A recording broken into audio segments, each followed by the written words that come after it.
Hingley, and today on your HDMG we're talking about the historic tower clock. As far as I am concerned, it is one of the most interesting artifacts we have in the museum. When the building was built, the clock was installed in 1913. It is, or was, one of 4 in public buildings in Saskatchewan. It is the last remaining one that is operated in its original manner, which is by winding or cranking up weights which run the clock and the chiming bell.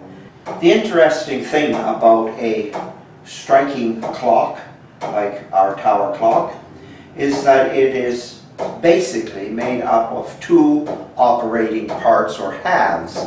There is the side we call the time side, and it just ticks away minute by minute, not paying any attention, if that's given human characteristics, not paying any attention to the other half of the side of the movement, the other half being the chiming or striking side, until it gets around to the gear that ties the 2 sides together, and that's what trips the strike side. And then the strike side is very careful that it's striking the proper number of times to mark the proper number of hours to correspond with the hands on the dials above it. The shaft from the movement runs up through the ceiling into the clock area where the 4 dials are situated: north, south, east, and west.